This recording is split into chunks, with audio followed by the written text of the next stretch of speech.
Diddy's defense team is speaking up, and Diddy himself is fighting back against evidence. As you know, Diddy is facing a criminal trial in New York in May, which seemed like so long ago, and now it's like 4 months, almost to the day. Well, on Tuesday, again, earlier today, really, Diddy's legal team stepped up and made a filing in U.S. District Court for the Southern District of New York. And they say that they have seen 9 videos of the freak-offs.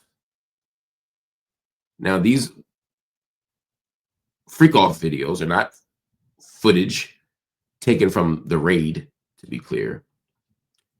This is footage that was provided by the prosecutors regarding a person they call Victim 1.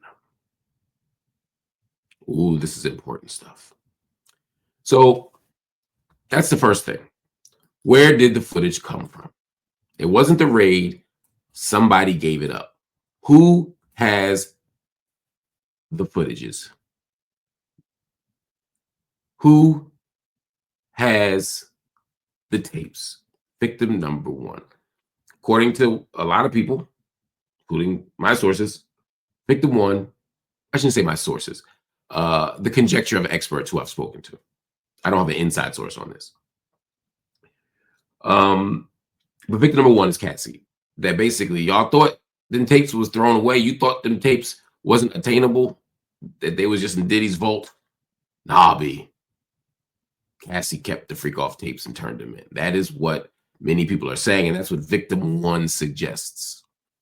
So otherwise, it's kind of hard to imagine who else would have freak off tapes. Well, she turned in 9 of them, allegedly, or somebody turned in 9 of them. AK, you tripping, man. Man's with you. Oh, God. There is an episode of Love and Hip Hop where I believe it was Cardi B said, "Where's the footages then?" If you got the, no, it wasn't on Twitter. Anyway, there's a moment where Cardi B said, "Show me the footages." And so it became a joke. Yes, I went to university, and yes, I still can take a joke and understand a joke and get a cultural reference that you clearly don't get because you're too busy trying to check my English instead of getting the joke. But yeah, the footages.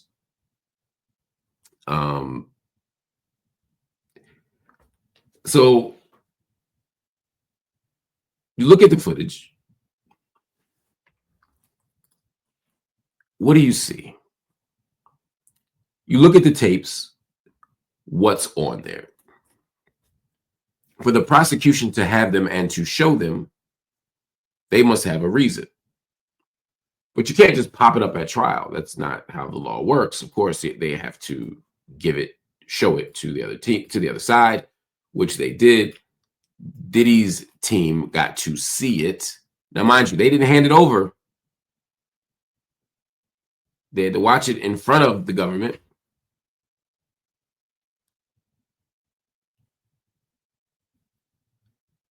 But they look at it. He said the video can only be viewed, quote, in the presence of a government representative and can see them but cannot keep them. I don't quite understand that. Like, they can't make copies? Like, I don't get why you can't. Anyway, I don't know. I'd be curious to know why. But anyway, the statement says, moreover, contrary to innumerable sensationalistic media reports, the videos do not depict sex parties. There are no secret cameras, no orgies, no other celebrities involved, no underground tunnels, no minors, and not so much as a hint of coercion or violence. So what Diddy's team is saying is, look, we looked at the tapes, ain't shit on here. This makes us look innocent, not guilty. Let me be clear. Y'all need to grow up, by the way.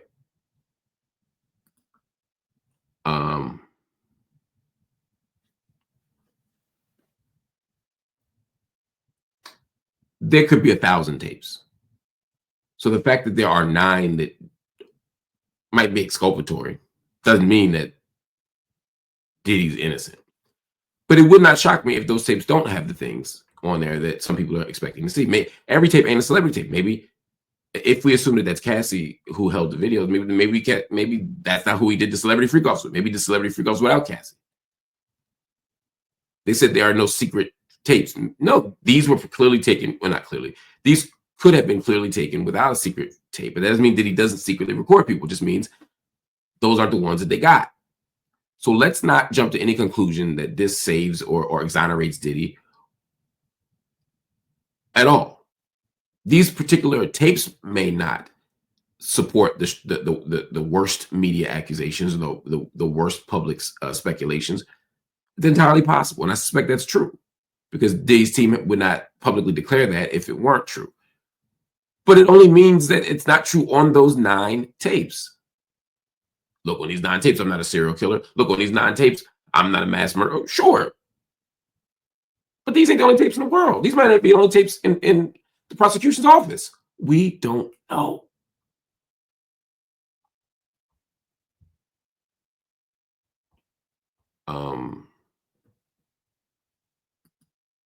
We don't know.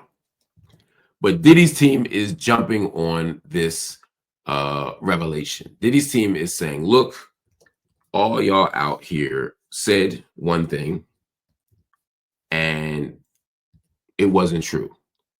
And he's claiming it as a victory. And look, for all the losses Diddy has taken in the media, all the losses Diddy has taken publicly in the last year, it absolutely makes sense that he's going to claim this. After all the losses, it makes sense that he's going to claim this as a victory. I get it. Showing him having consensual sex, showing him doing these things is helpful to his case.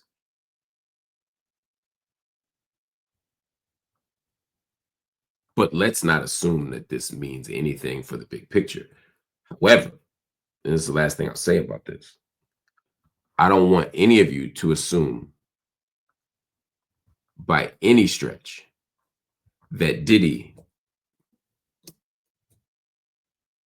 is definitely going to be found guilty.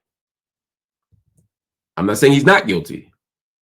I'm saying it would not shock me if Diddy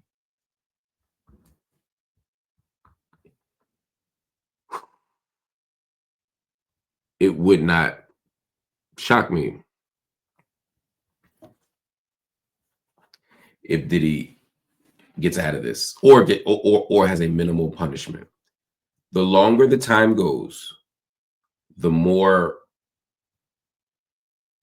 despite all the jokes and all the claims and all the arguments and all the debates, you almost become inured to it. There's so much bad Diddy news. There's so much disgusting Diddy accusations. There's so much hard evidence. There's so much soft evidence. There's so many reasons to believe Diddy is guilty, but it comes over such a period of time that the public almost becomes, it just becomes normalized in the public mind. And when that happens, particularly when you're a celebrity, like of the magnitude of Diddy, I think it's easy for people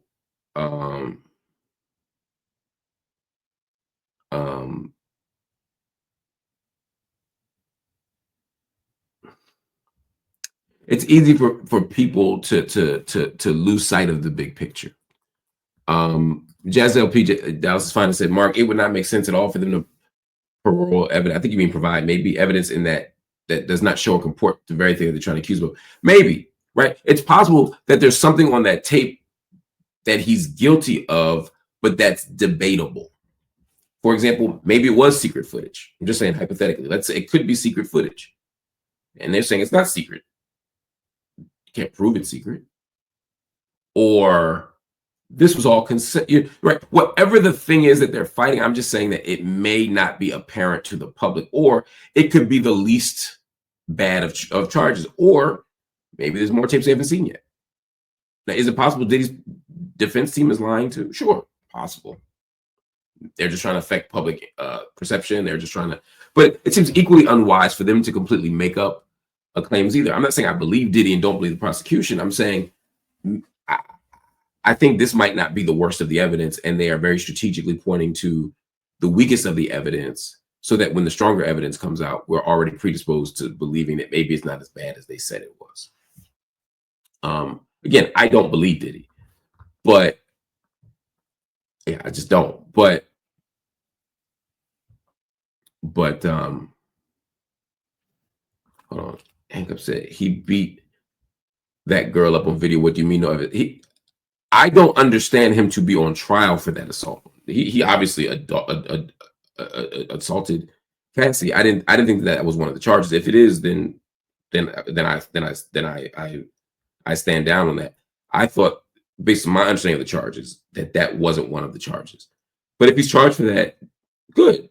And there is clear evidence of that. But I don't believe that's what he's charged for. And I didn't see the prosecution stand up or speak on that, right? Or the defense. It seemed like they were talking about the sexual, the human, the sex trafficking, all these other things. Oh, okay.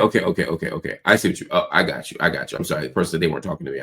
My bad. I'm gonna mind my own business. He's like, nigga, I wasn't talking to you. I'm talking to people. Fair enough. I apologize. I will be interested to see how the defense responds to other evidence that comes out or other evidence that leaks, because there's going to be more evidence, and it's going to be a lot more damning than what we saw here. It's going to be a lot more damning than what we saw here. But this might be a strategic intervention by Diddy's team to make him look more innocent, to make him look more like a victim, to make it seem like it's all a big conspiracy. And look, you don't need to convince the whole jury. You might just need one person who holds out. You know, we live in a world that wants to believe, sadly, that Diddy's innocent. We live in a world that wants to believe that Diddy didn't do anything wrong. And so maybe he's just trying to sprinkle enough doubt in there so that somebody will be willing to take that position. I don't want to guess what Diddy's thinking any more than I want to guess what the prosecution is thinking. But I do know that this announcement represents the kind of first, maybe second moment of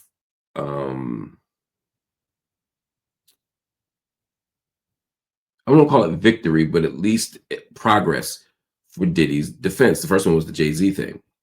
So Diddy's probably feeling like, you know what, we might be all right today. We might be doing better, but he should not be overconfident, because no matter how much money you put in there, no matter how big your legal defense team is,